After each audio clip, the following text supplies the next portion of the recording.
Avant le RN, j'étais plutôt socialiste.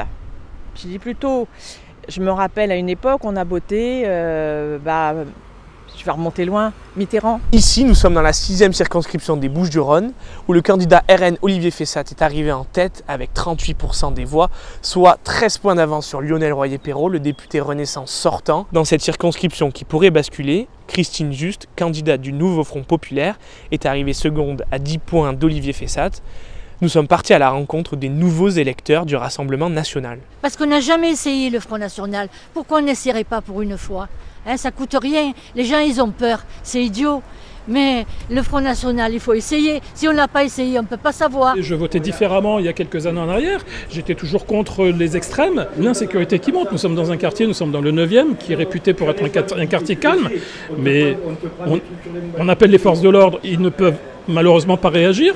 Donc ils ont des ordres. Ils ont des ordres. On ferme les yeux. Voilà, on ferme les yeux. Je pense qu'ils peuvent être différents. Tout le monde a sa chance parce qu'on a tellement eu de belles promesses qui en sont arrivées à quoi, monsieur? Que tout le monde a des grosses difficultés financières. La France part à volo dans tous les domaines. La France, il nous l'a complètement à la capoté avec lui.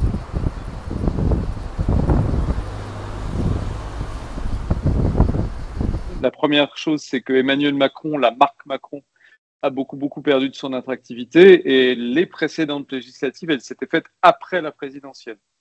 La deuxième raison, c'est que on a un effet d'entraînement par rapport aux européennes.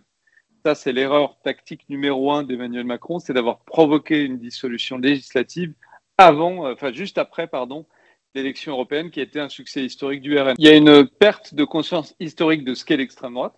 Il y a une perte de ça. On ne sait pas bien ce que ça a été dans l'histoire française. On ne se rend pas compte du traumatisme que ça a été. Ça s'est perdu avec les générations. Le Rassemblement national a fait un travail de banalisation depuis 10 ans qui a été très fort et l'attitude de LFI au Parlement, qui a été très dans l'agitation, a beaucoup aidé le Rassemblement national à paraître par contraste très calme, très discipliné.